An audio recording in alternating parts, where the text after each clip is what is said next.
kalian semua sibuk, jadi aku tidak ingin merepotkan kalian. Aku juga tahu jalan. Nyonya Lukmantara menepuk tangan Jason dan berkata dengan gembira, "Tidak merepotkan. Nenek, kamu bicara seperti ini, bukankah sama saja dengan memperlakukan cucu menantumu ini seperti orang luar?"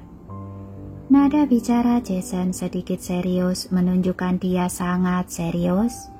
Nyonya Lukmantara melambaikan tangannya berulang kali. Bukan. Bagaimana mungkin? Aku hanya takut kalian sibuk. Jason menyela dan berkata dengan hati-hati, "Sesibuk apapun, tidak ada yang lebih penting dari nenek. Nenek juga tidak merepotkan." Nyonya Lukmantara mengangguk dan tersenyum lebar. Saat makan, Jason menjaga Nyonya Lukmantara dengan baik. Bahkan Yasmin tidak punya kesempatan untuk membantu.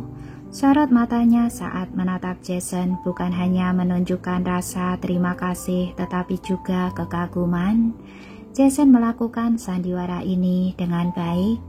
Kalau bukan karena sebelumnya dia menekankan hal ini pada Jason, mungkin dia juga tidak menyadari kalau ini semua hanya sandiwara. Setelah makan malam, Yasmin membereskan meja, kemudian pergi ke dapur untuk mencuci piring. Untuk pertama kalinya Jason tidak pernah menyentuh air, meminta kain lap untuk menyeka meja. Tidak, aku saja. Kamu mengobrol saja dengan nenek. Yasmin memegang erat kain lap di tangannya dengan ekspresi ngeri di wajahnya. Kalau aku membiarkan cucunya sibuk sendiri, sedangkan aku bersantai, dia pasti akan merasa tidak nyaman, kata Jason pelan sambil mengulurkan tangannya. Begitu memikirkannya, Yasmin merasa ini masuk akal. Setelah ragu-ragu, dia akhirnya menyerahkan kain lap lalu bertanya dengan hati-hati, Apa kamu bisa melakukannya? Jason mengabaikannya dan keluar dengan membawa kain lap itu. Nyonya Lukmantara memperhatikan Jason membersihkan meja, menyapu, dan mengepel lantai dengan baik. Senyuman di wajahnya tampak semakin puas. Nampaknya cucunya yang berharga disayangi oleh cucu menantunya. Kalau tidak, bagaimana mungkin tuan muda dari keluarga kaya bisa melakukan pekerjaan rumah tangga seperti itu? Setelah Jason selesai mengepel lantai, dia mengobrol dengan Nyonya Lukmantara. Beberapa kalimat membuat Nyonya Lukmantara tertawa lebar. Yasmin dari waktu ke waktu melirik dari dapur untuk memastikan nenek benar-benar bahagia, lalu diam-diam menghela nafas lega. Pada saat dia selesai membersihkan dan keluar dengan membawa piring buah, Nyonya Lukmantara sudah dibujuk untuk tidur oleh Jason. Saat ponsel Jason berdering, dia dengan cepat menekan tombol untuk mematikan suara dan menunjuk keluar.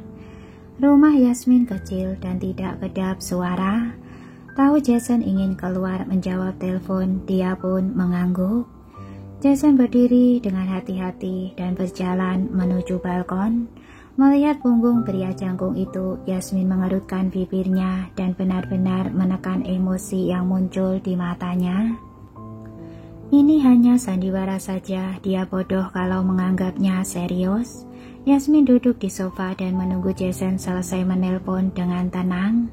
Begitu pintu balok terbuka, dia segera berdiri. Apa kamu akan mengadakan konferensi video? Aku antar kamu pulang sekarang. Jason menunduk dan menatapnya dalam-dalam, lalu mengalihkan pandangannya ke jam di dinding. 10 menit lagi akan dimulai. Kalau pulang tidak akan sempat. Apa kamu punya laptop? Yasmin segera berkata, "Ada." Namun ruang bacanya sangat dekat dengan kamar tempat nenek tidur. Yasmin takut mengganggu tidurnya. Setelah ragu sejenak, dia berkata, Apa kamu keberatan kalau pergi ke kamarku? Jason berjalan menuju kamarnya dan berkata, tidak masalah. Yasmin langsung pergi ke kamar tidur untuk membereskan meja untuknya. Jason menatap wajahnya dan menguap beberapa kali. Jika kamu mengantuk, tidurlah dulu. Aku mungkin akan selesai sangat larut. Maksudnya dia akan menginap. Yasmin tidak merasa risih, bahkan sedikit senang. Dengan begitu besok dia tidak perlu berbohong pada nenek. Setelah konvensi Jason dimulai, dia diam-diam pergi. Selesai mandi, dia membuat tempat tidur di lantai dan memeluk selimut. Keesokan paginya, Yasmin merasa seluruh tubuhnya terasa sakit. Dia ikut mobil Jason untuk pergi ke studio, lalu dia langsung duduk dengan lemas di kursi. Luna bertanya, kenapa kamu terlihat begitu putus asa? Bukankah pergi untuk bercerai? Tidak senang? Yasmin mendesah. Awalnya, kemarin pagi, aku dan Jason sudah akan menandatangani surat cerai. Sekarang bukan hanya tidak jadi, aku juga harus memohon supaya jangan bercerai. Dia khawatir neneknya tidak akan sanggup menerimanya. Nenek datang. Luna memahami seluk-beluk masalah ini secara garis besar. Awalnya dia merasa senang, tapi kemudian mengerutkan bibirnya. Kamu tidak mungkin berencana terus berpura-pura seperti ini kan? Nenek baik-baik saja. Tentu saja Yasmin mengetahui hal ini. Dia berkata tanpa daya, begini saja dulu. Belakangan ini kesehatannya tidak terlalu baik. Berat badannya turun banyak. Makanya dia ingin melihat aku dan Jason baik-baik saja. Kalau langsung mengatakan padanya, aku akan bercerai dengan Jason. Dia pasti tidak akan bisa menerimanya. Aku masih ingin dia bisa hidup lebih lama. Luna menyentuh dagunya dan mengeluh. Kalau begitu, kamu harus mengingatkan Jason untuk menjauh dari Joanna. Pelakor itu, kalau sampai ketahuan dia selingkuh, bisa-bisa satu keluarga masuk rumah sakit. Nyonya Lukmantara terlihat lembut, tapi jika ada yang berani menindas Yasmin, dia akan bertarung sampai mati. Yasmin tertawa dan berkata, unit apartemenku saat ini terlalu tinggi.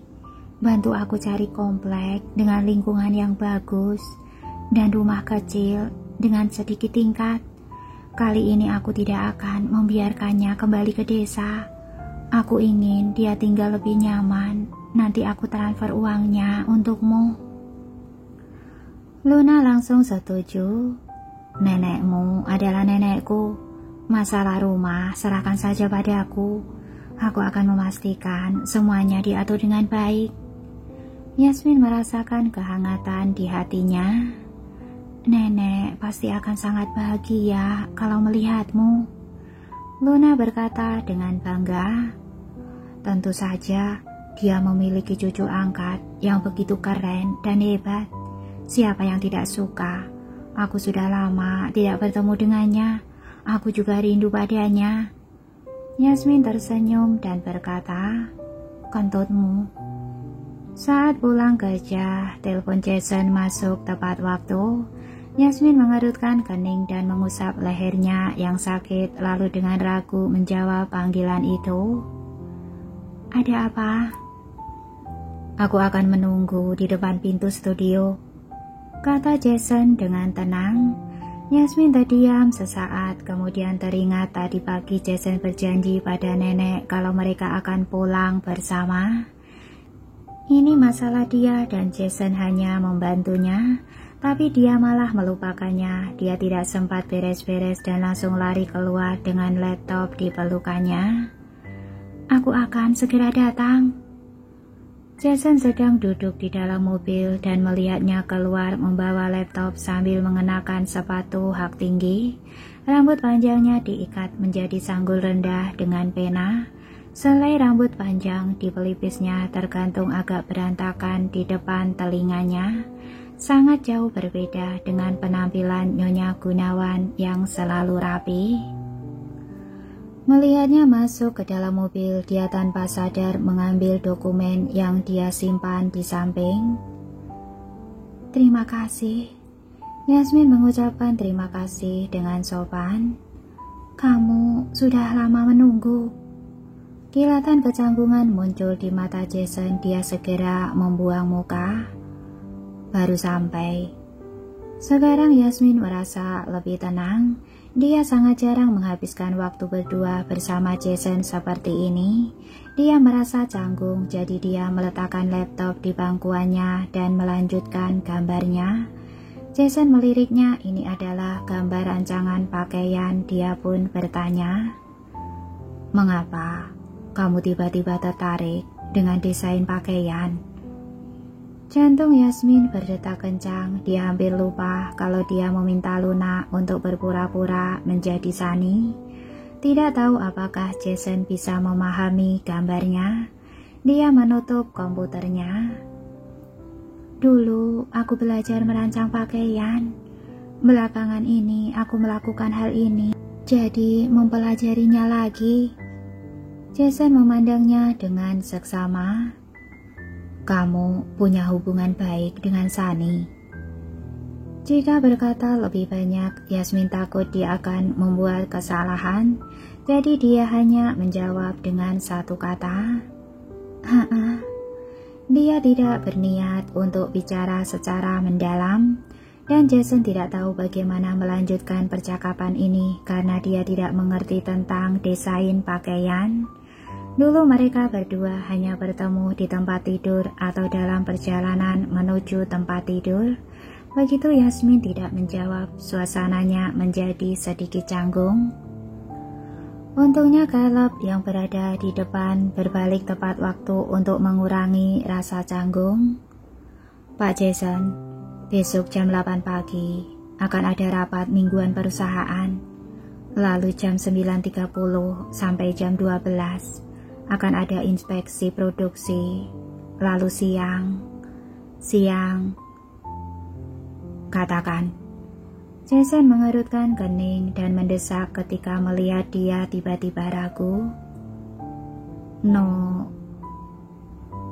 Joanna mengundang Anda makan. Setelah mengatakan ini, Caleb langsung mengamati reaksi Yasmin dari kaca spion. Lebih baik dia tidak mengatakannya. Undur semua acara makan beberapa hari ini, jawab Jason acuh tak acuh, tapi matanya beralih ke Yasmin ingin melihat reaksinya. Yasmin tidak menunjukkan ekspresi apapun, seolah-olah Jason membuat janji dengan orang tidak penting. Wajah Jason yang awalnya lembut tiba-tiba berubah menjadi dingin. Caleb tahu bosnya tidak senang dan langsung merasa ingin menangis. Dia sepertinya sudah salah bicara, tapi kedua orang ini terlalu canggung. Yang satu pergi menjemput ke studio lebih awal dan menunggu tanpa mengucapkan sepatah kata pun. Yang satu lagi tidak mengatakan apapun saat mendengar suaminya akan makan bersama dengan wanita lain. Dia tampak seperti juru bicara yang gagal terlalu sulit. Saat keduanya sampai di rumah, nenek sudah sibuk di dapur. Yasmin mencuci tangannya dan masuk ke dapur. Nenek, aku saja. Nenek Lumantara ingin menolak, tapi ketika melihat Jason melepas jasnya dan mendekat, dia langsung tersenyum dan berkata, Oke. Kalian anak muda lebih suka rasa yang kuat. Kalian saja. Begitu duduk di samping nenek Lumantara, ada sepotong ikan tambahan di dalam piring. Dia mendongak dan melihat bahwa Jason yang mengambilkannya. Dia menjawab dengan senyuman manis, tapi dalam hati memaki. Dia tidak makan ikan. Apa pria ini berpikir dia menghalangi kencan dengan Joanna, jadi sengaja membalasnya. Yasmin merasa marah. Dia mengambil setumpuk besar bihun goreng pedas dan memasukkannya ke dalam piring Jason. Dia berkata dengan wajah tampak polos dan perhatian, "Sayang, bukankah kamu sangat suka bihun? Makanlah lebih banyak." Yasmin adalah orang yang sangat suka dan ahli dalam makan makanan pedas. Bihun ini bukan hanya pedas tapi juga ditaruh banyak merica. Sama sekali tidak bisa dipisahkan karena tercampur dengan bihun dan daging cincang. Sedangkan Jason tidak bisa makan makanan pedas. Setelah mencobanya, ekspresinya membeku sesaat. Dia mengangkat matanya untuk melihat Yasmin. Yasmin berkedip. "Enak bukan?" Jason tidak mengatakan apa-apa. Dia menghabiskan semuanya tanpa mengatakan apa-apa. Kemudian dia mengambil otak ikan dan menaruhnya di piring Yasmin sambil menatapnya dengan sedikit provokasi. "Makanlah lebih banyak." Yasmin tidak bisa berkata-kata. "Kamu tidak suka?" Jason meniru nada suara Yasmin. "Sayang." Yasmin menggetakkan gigi dan memasang senyum palsu. "Aku menyukainya." Dia langsung memakan ikan itu. Untuk sesaat dia tidak tahu apakah ikan ini yang lebih tidak enak atau panggilan sayang Jason yang lebih menjijikan. Setelah selesai makan, Yasmin merasa tidak nyaman. Makanan itu membuat sekujur tubuhnya merinding. Malam ini tidak ada konferensi video, tapi setelah makan, Nenek Lumantara mengajak Jason duduk di ruang tamu menceritakan hal memalukan yang terjadi saat Yasmin masih kecil. Saat dia selesai, waktu sudah menunjukkan hampir jam 11. Yasmin membujuk neneknya untuk pergi tidur. Ketika keluar dari kamar nenek, dia melihat Jason berdiri di ruang tamu, memegang gerincing merah yang dibawakan Nenek Lumantara dari pedesaan. Dia menggerakkannya dengan lembut dan terdengar suara teredam, "Kerincing, kincing." Mungkin karena takut membangunkan nenek, dia langsung meletakkannya dan mengambil sepatu anak di sisi lain. Sejujurnya mereka akan bercerai, jadi sekarang Yasmin bisa dianggap wanita lajang sekarang. Memiliki begitu banyak barang anak di rumah memang bisa membuat salah paham. Jason tidak mungkin salah paham kalau dia sendiri yang mencoba untuk lari dari masalah. Kemarin yang satu terlalu sibuk dan yang lainnya terlalu mengantuk, sehingga tidak peduli dengan apapun. Hari ini keduanya sangat terjaga. Yasmin takut ada salah paham, jadi dia berdehem dan melangkah maju. "Itu, jangan salah paham. Ini semua dibawa nenekku dari pedesaan. Aku tidak hamil." Jason mengangkat mata dan meliriknya, lalu meletakkan sepatu anak di tangannya. Jason tidak menjawab, jadi dia tidak bisa terus membahas masalah ini. Karena hanya akan tampak kalau dia hanya mencari alasan, jadi dia tiba-tiba mengubah topik pembicaraan. "Apa malam ini kamu akan pulang?" Setelah mengatakan itu, dia merasa sedikit bersalah. Dia merasa seperti habis manis sepah dibuang. Selesai menggunakannya, langsung membuangnya, jadi dia dengan cepat menambahkan, "Aku bukan mengusirmu. Aku hanya khawatir kamu merasa tempat ini terlalu kecil dan tidak nyaman." Sebelum kata selanjutnya keluar, Jason berkata dengan dingin, "Tidak." "Hah?" Yasmin dengan cepat mengangkat kepala dan menatap Jason dengan ekspresi bingung. Jason menatapnya dengan penuh arti dan berjalan langsung ke kamar tidur. "Aku tidak merasa tidak nyaman. Tidurlah lebih awal. Besok harus pergi kerja." "Apa maksudnya menginap?" Yasmin juga tidak tahu bagaimana dirinya bisa kembali ke kamar utama. Pokoknya saat masuk, Jason sudah selesai mandi dan mengenakan pakaian rumah baru yang digantung di lemarinya. Lalu berbaring di tempat tidur dengan santai, dia bersandar ke kepala tempat tidur sambil mengurus dokumen di iPad. Kamar tidur ini gelap, hanya lampu samping tempat tidur yang menerangi siluetnya dan kulit putih dingin yang terlihat di kerah pakaian yang setengah terbuka. Rambutnya yang tadinya ditata rapi kini mengembang dan tergerai rapi menutupi dahinya, memperlihatkan sepasang alis yang dalam dan dingin. Yasmin merasa dirinya telah menerima serangan kecantikan dan tanpa sadar menelan ludahnya. Harus dikatakan Jason benar-benar tampan dan memiliki postur tubuh yang bagus. Walaupun dia terus mengeluh tidak pandai dalam hal itu, tapi dia telah mempraktekannya sendiri dalam beberapa hal. Jason bukan hanya pandai, tapi sangat ahli. Meski hanya sebulan sekali, sudah cukup membuatnya mengingatnya. Tak heran jika Joanna sangat ingin menangkap pria tampan yang memiliki postur tubuh bagus dan uang. Yasmin mencoba yang terbaik untuk menenangkan pikirannya, mengeluarkan pakaian ganti dari lemari dan pergi mandi. Dia berjalan terlalu cepat sampai tidak melihat begitu dia pergi. Pria di dalam kamar itu menurunkan pandangan dan menatap dadanya sendiri, mengerutkan kening lalu mengulurkan tangan dan membuka kancing. Setelah keluar dari kamar mandi, Yasmin sudah tenang dan secara otomatis pergi ke lemari untuk mengambil selimut cadangan. Namun, dia melihat rak selimut yang kosong. Di mana selimutku? Tadi pagi aku baru menaruhnya ke sini. Oke, untuk hari ini sekian dulu. Terima kasih buat kakak semuanya yang sudah mengikuti cerita yang saya bacakan. Dan seperti biasa, untuk besok libur dulu ya, dan akan saya lanjutkan di hari Senin. Terima kasih buat semuanya. Wassalamualaikum warahmatullahi wabarakatuh. Happy weekend.